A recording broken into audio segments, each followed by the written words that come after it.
We've seen a lot of predictions for the election based on polling data, where people are being asked to be truthful to pollsters who phone them up and ask them who they're going to vote for.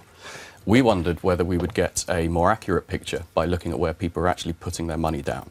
So we've collected all of the odds for every constituency to see what the British betting public thinks that the election result is going to be. Well, let's have a look at the predictions then for the SNP, because the polls have indicated that they would wipe Labour out in Scotland. And you can see, if we look at how the map suggests the election is going to go, they make huge gains. And they genuinely do take an awful lot of Labour seats. But they only sit on around 41 or 42, 35-seat gain. That's actually a lot lower than a lot of the polls have been suggesting.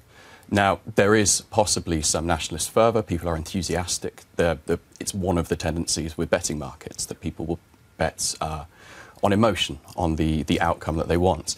But still, it sits substantially below what we've seen the polling numbers for the SNP. Well, that's interesting. What about the Liberal Democrats? Because they are predicted to do extremely badly by the pollsters. Yeah, I mean, they are suffering. They do lose a lot of seats, but they don't lose as many as the polling suggests. The Conservatives are taking a lot of their seats in the south, but in the southwest, where they've traditionally been strong, they do retain, are taken strong, they do retain a significant number. And even in Scotland, 1 or 2 seats they are suggested to hold. And some of the SNP gains from the Lib Dems in Scotland, according to the betting market, are on constituencies with an 18 or 20% majority. So it's possible that they might even do better than this map suggests. What about UKIP? Because that's the other unknown, is how many seats they'll win at the election. Yeah, they were sitting on 4 or 5 until relatively recently.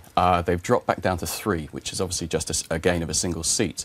But one of their incumbents, Mark Reckless, is suggested to lose his seat. So the betting market does not think that he will hold that seat, having defected. They do pick up a couple of seats in the southeast. They occasionally appear in the north, once or twice.